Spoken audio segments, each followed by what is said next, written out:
Oui, oui, merci Bernard.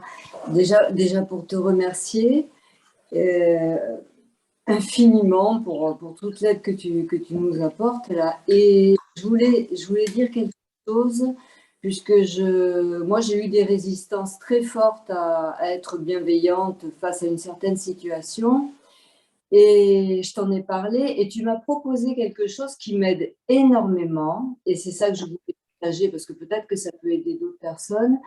C'était de prendre conscience que mon ressenti de colère et de rancœur, etc., c'était quelque chose que j'avais déjà vécu face à d'autres situations antérieures, que donc c'était pas lié spécifiquement à la situation présente à laquelle je me heurtais.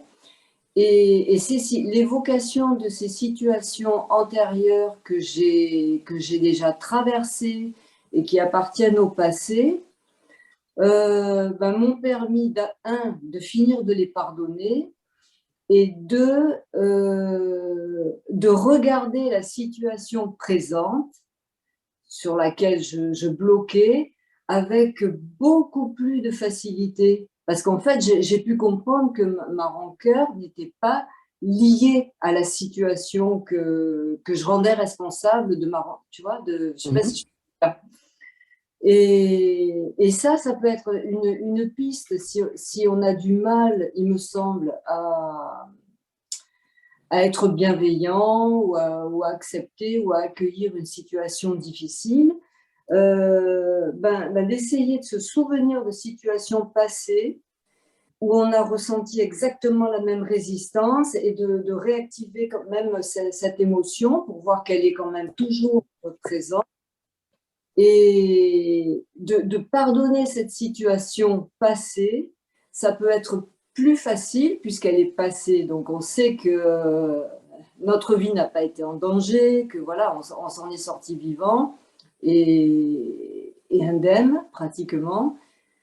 Et ça va nous aider à pardonner, c'est-à-dire à libérer la situation présente. Je ne sais pas si je suis claire en fait. Moi, je crois bien, ou peut-être les personnes vont nous dire s'ils le trouvent, c'est-à-dire de regarder comment ce sentiment n'est pas limité à cette situation, mais Oui. il y a une sorte de trame dans ma vie où j'ai ressenti exactement ce même ressentiment dans une situation passée. Le fait de revenir sur cette passé me permettrait de débloquer un peu ma position par rapport à la situation actuelle, du fait d'essayer de pardonner une situation antérieure, ça serait peut-être plus facile, une façon de rendre mon esprit plus malléable et plus souple. C'est un peu ça. Et quand je reviens à penser à la situation actuelle que j'arrive où je n'arrive pas à remettre entre les mains du Christ en moi, ça l'a facilité pour toi. Tout à fait, ça ouvre la voie, ça permet, le mental arrête de bloquer sur la situation présente. Tout à coup, je me rends compte que c'est juste un prétexte. Je me sers de cette situation pour réactiver quelque chose qu'au final, j'avais déjà en moi et qui cherchait à se poser sur quelque chose pour redevenir actif. Ah, Donc, c'est bien quelque chose que je dois libérer en moi. Ça n'a rien à voir avec la situation. d'accord. Et effectivement, c'est ce que je t'ai dit dans une mail, dans une communication privée. Euh, c'est qu'on essaie de voir le ressenti, essayer de vraiment même mettre des mots sur le ressenti, sur l'émotion, sur le sentiment, et essayer de le mettre dans un contexte plus global dans notre vie. Où est-ce que j'ai ressenti ceci? Quels sont les genres de situations qui provoquent cela en moi? Et d'essayer de faire une guérison par rapport à ça, tout en sachant que c'est une trame qui appartient à mon petit soi, et je ne peux pas changer le petit soi. Tout ce que je peux faire, c'est de prendre de la distance et de savoir que le petit soi va toujours ressentir ceci. Euh, euh, et de se donner le choix et dire, je regarde le ravage que ça fait dans ma vie, dans sa totalité.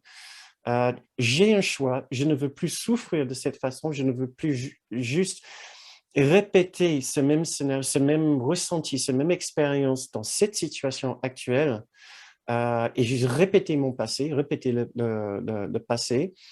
Je voudrais avoir une expérience de douceur maintenant par rapport à ce sentiment dans le passé pour que je puisse en être libéré maintenant et espérant aussi dans l'avenir. C'est ce qui m'aide à prendre la distance avec le petit soi en moi qui va continuer à ressentir ça et plein d'autres choses aussi.